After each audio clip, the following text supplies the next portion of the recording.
ایک حدیث پاک ہے بخاری مسلم میں، بڑے غور سے سنیے گا اور اس کے اندر جتنے پہلو ہیں ان پر پوری توجہ دیجئے گا کہ کہیں ہم ادھر آ تو نہیں گئے۔ رسول پاک صلی اللہ علیہ وسلم نا ہمارے لیے سب سے بڑے حکیم ہیں، سب سے زیادہ حکمت حضور نے ہمیں بتلائی ہے کہ اس رستے چلو گے تو بچو گے، اس رستے جاؤ گے تو ہلاک ہو جاؤ گے۔ نبی کریم علیہ السلام نے فرمایا، بخاری مسلم ہے، فرمایا 7 ہلاک کرنے والی چیزوں سے بچنا، اگر ان میں تم چلے گئے تو ہلاک ہو جاؤ گے۔ 7 چیزیں ہیں جو تمہیں ہلاک کر دیں، برباد ہو جاؤ گے، تباہ ہو جاؤ گے، ہلاکت کا سفر ہے یہ، 7 چیزوں سے بچو۔ یا رسول اللہ صلی اللہ علیہ وسلم وہ کون کون سی؟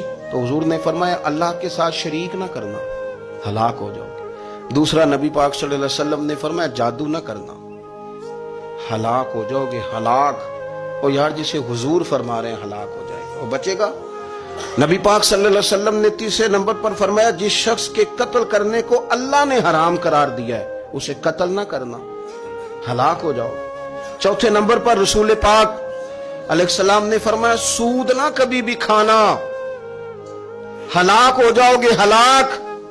بڑی بڑی دلیلیں دی بینک والوں نے، بڑا سمجھایا تو عادی صاحب مان گئے، محترم مان گئے، کہنے لگے نہیں جی نہیں، وہ کاروبار میں لگاتے ہیں۔ بڑے بھولے بالے ہیں ہم، پتہ سارا ہے۔ اور دیکھو سب کاموں کے باوجود مستقل بینکوں میں پیسے اس اکاؤنٹ میں رکھے ہوئے ہیں جہاں سے مستقل سود آتا ہے۔ حضور نے فرمایا نہ کرنا یہ کام۔ تو کہتے میں سود پہ پیسے لے کے کاروبار چمکاؤں گا، تیرے نبی پاک نے تو فرمایا تو ہلاک ہو جائے گا۔ تو کہتا میں میل لگاؤں گا، حضور نے تو فرمایا ہلاکت ہے۔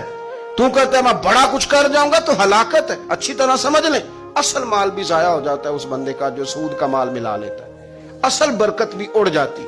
اور میرے نبی پاک صلی اللہ علیہ وسلم نے 5ویں نمبر پہ فرمایا یتیم کا مال نہ کھانا، ہلاک ہو جاؤ گے، نہ کھانا ان کا مال، یہ کروڑوں ہو، اربوں ہو یا 10 روپے ہو، یتیم کا پیسہ نہ کھا جانا، ہلاک ہو جاؤ گے، ہلاکت تمہیں آ لے گی۔ اور پھر 6 نمبر پر نبی پاک علیہ السلام نے فرمایا کفر سے جہاد ہو رہا ہو تو کبھی پیٹ پھیر کے بھاگنا نہ، ہلاک ہو جاؤ گے۔ اور 7ویں نمبر پر اللہ کے رسول نے فرمایا بے قصور اور بے گناہ عورت پر تہمت نہ لگانا، بلا وجہ بہو کے کھاتے نہ کچھ ڈال دینا، بلا وجہ بھابھی اور بیوی اور کسی بھی خاتون پر کوئی الزام بے قصور عورت پر بہتان نہ لگانا۔